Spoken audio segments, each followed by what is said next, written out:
Football Division 1. The first game we're going to look at is Monaghan 13 points, Tyrone 2 goals and 15 points. A massive victory for Tyrone. They should be safe now, whereas Monaghan, you'd be worried for them. And now they go away to Mayo next weekend. Like, we're going to get into Mayo. Had a fantastic victory over Donegal there again, looking really, really good under Kevin McStay week after week. Vinnie Corey's men finished with 13 men on the field. Jack McCarron was shown a yellow and a black card, and Killian Novell was shown a straight red card. They were both sent off. Cormac Quinn and Peter Hart with a penalty scored Tyrone's goals. Both of them came in the first half. Darren McCurry also contributed 4 points. Derek Canavan with 3. For Monaghan, it's hugely disappointing, as only one of their 13 points came from play. That was Kieran Duffy.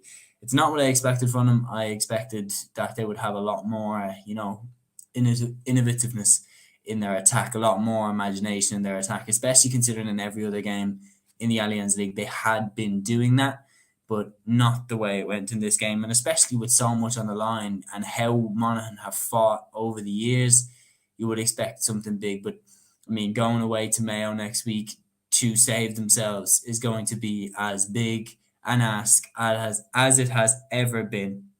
They need to also hope that Tyrone beat Armagh, so they also need results to go their way. And speaking of the team that they are going away to play against, Mayo 117, Donegal 9 points. Donegal are now relegated, and amazingly, it is Mayo's first victory ever in Donegal.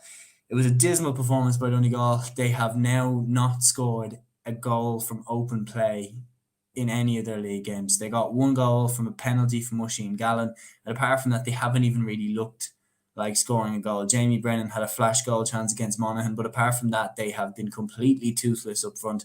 We've been saying this on the channel for months. There's a lot of discontent around the camp. You think about the Jim McGuinness situation as well, the comments that have come out there. There's just a lot of negativity around the Donegal camp right now. When you look at with the likes of Michael Murphy, Neil McGee retiring as well, and now relegated to Division 2.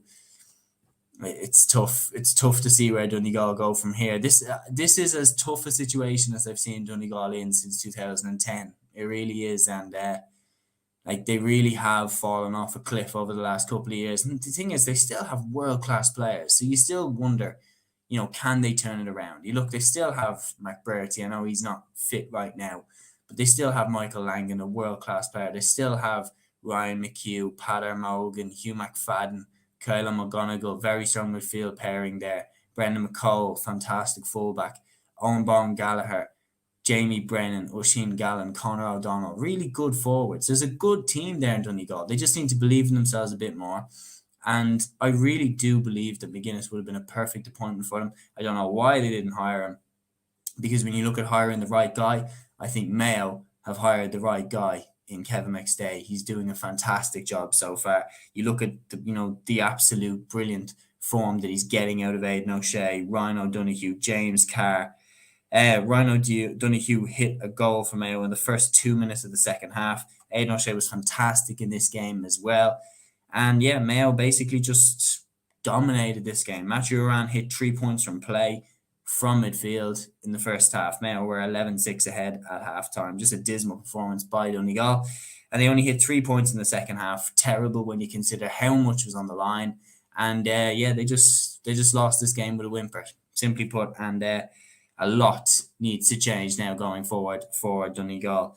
One team that could be going down with them next week, provided that they don't beat Tyrone, is Armagh. They lost 1-6 to 1-8 against Galway, a potentially hugely significant defeat. Matthew Tierney flicked home a late goal as Galway got a dramatic victory at the Athletic Grounds in Armagh. Armagh were stronger in the first half in a dour game. They went in 1-4 to 3 points ahead. The goal coming from Ethan Rafferty. He continues to change the game from his new position between the sticks for Armagh. In the second half, Galway pulled Armagh in bit by bit with scores from Johnny Heaney, Tom O'Callaghan and Shane Walsh before Tierney's late goal snatched the victory. Armagh now face a winner-bust game with Tyrone. And to be honest, having seen how Tyrone put Monaghan to the sword, it's looking daunting for Armagh. But then again, last year they did beat Tyrone in the championship, and they did beat them well. When you think about the rivalry between the two counties, No Love lost 5 red cards last year. that will definitely be a game that I will be tuning into. The last game then in Division 1 was Kerry 112, Roscommon 12 points. An early David Clifford goal was the difference between the two teams. That goal from him came in the 5th minute. Now, if Kerry beat Galway and Salt Hill, they can still qualify for the league final. And you have to think that Kerry have been kind of branded as of having had a poor league campaign. As we speak right now, they could still actually go and win the league, and what a turn for the books that would be. For Roscommon, they've gone from winning 3 on the bounce to losing 3 on the bounce. Not exactly what Davy Burke would have wanted. The best part of the game was they hit a burst of 3 scores in the first half to stay in the game 1-7 to 5 points behind at half time. They also hit the first 3 of the second half, from Connor Cox hitting 2 of them and Dara Craig hitting the other one.